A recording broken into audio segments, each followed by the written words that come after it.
俳句チャンネル、俳句の鑑賞をしています。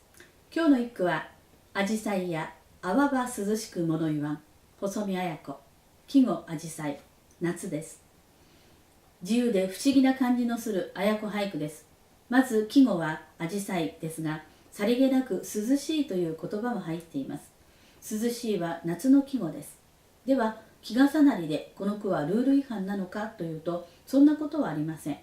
一句に一つの季語を加えるのは俳句のルールですが、季語が一つであることが望ましいというだけであって、季節感の緩やかな季語はどうしても入り込んでくる、外せないということはあります。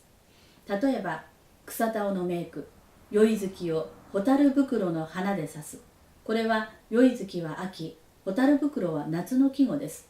このような場合は、季節がより限定されている季語を主と捉えます。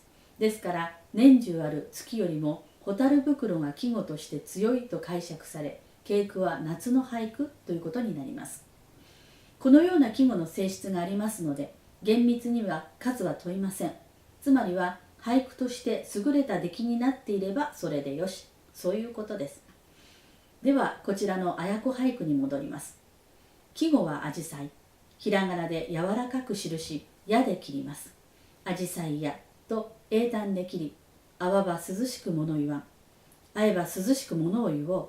あったなら涼しく話そう。このような意味になるでしょう。誰かと待ち合わせをしていて、その相手にわだかまりを感じている。たぎる思いを抑えて穏やかに話そうと決意している。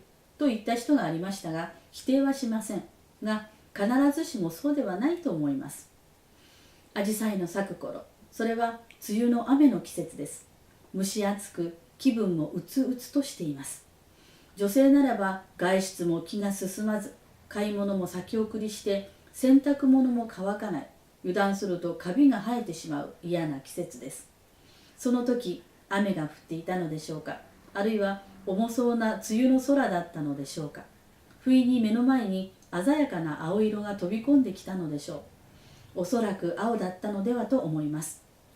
涼しげなアジサイの花の色、鮮やかに梅雨の景色を彩ります。そのアジサイはなんと涼しげに思えたことでしょう。